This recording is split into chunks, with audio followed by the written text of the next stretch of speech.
All right, here we go. Episode 4, Wednesday refresh. It's hard to believe we have been at this for a month, but time flies when you're having fun.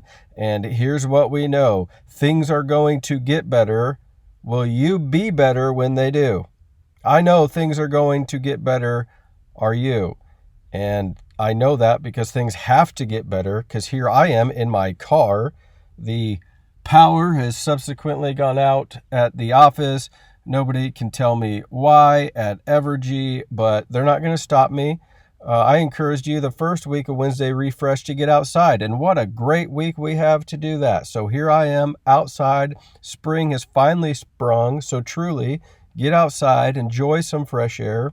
The week after that, I encouraged you, it was Easter week, to do something sacrificial.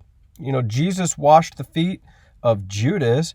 You can surely find somebody to serve that hasn't betrayed you, and that'd be a good thing for you to do and help you get better. And then last week, I reminded you that your circumstances have changed, but your purpose hasn't.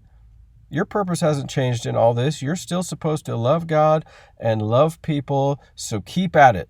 You matter. You matter to God, you matter to me, so let's keep getting better. This week, I want to share a quote with you.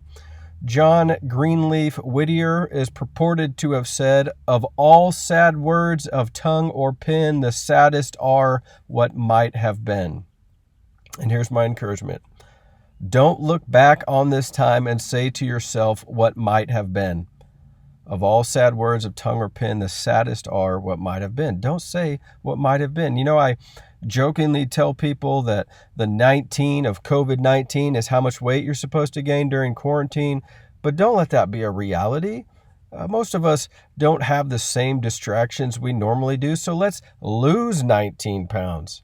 What might have been, Many of you probably realize that I love music, and not any one specific kind, like all kinds of music. And so this past week, Jeremy and I sat down and we wrote a song. I had some lyrics. I had some ideas of some music. He's got the ability and he had some lyrics. And that goal I had of writing a song, it's no longer what might have been. Got the camo hat on today because I'm going to take my son turkey hunting later. And of all sad words of tongue or pen, the saddest are what might have been. That ain't going to be my story during quarantine. What's that thing for you? What have you always wanted to do and have just been putting it off? Maybe a better question is, who do you want to become?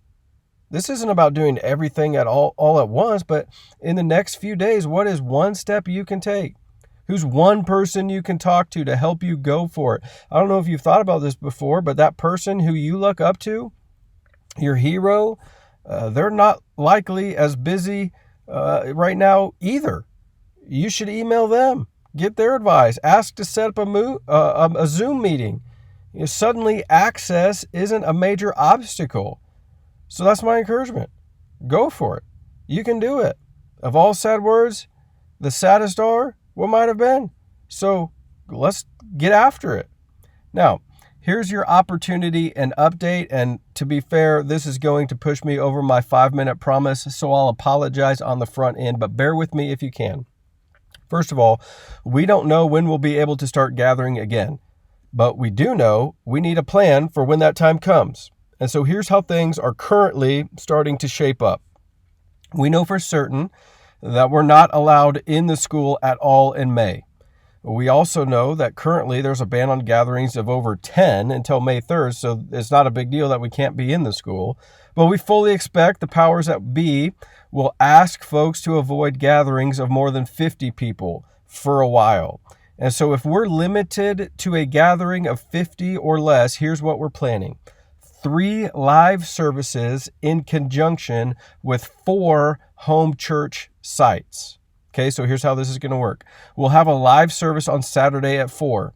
We'll video that service. It will then be broadcast to home church sites on Sunday morning. These home churches will have our normal Sunday time, 9 and 10:30, depending on the site.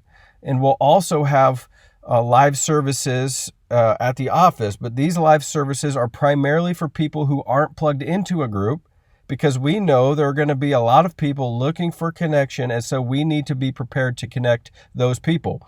Which, all that being said, here's your opportunity. take this survey that we've posted in the notes and in this email and let us know how you'd like to participate. Obviously, everyone would prefer to be together, and I totally get that. I'd love for us to be together too. But remember, our first call as Christians is to spread the gospel. We have been entrusted the ministry of reconciliation, so we need to be faithful stewards of that message. And so if at all possible, we'd love to find a home church site for you until all the restrictions are lifted. Undoubtedly, as soon as we get the all clear, I've promised you a mega huge party and food and fun and music and candy and sugar cookies and all kinds of stuff. And until then, let's make a few sacrifices for the sake of the gospel. And so here's where we're at. What's one thing you can do this week? Who's the person you're going to talk to so you don't miss out on a moment? Of all sad words, the saddest of tongue and pen, the saddest are what might have been. So don't let that be you. And then secondly, fill out our survey to help us make plans for services moving forward. Thanks for hanging in there. Have a great week. God bless. We'll see you next time.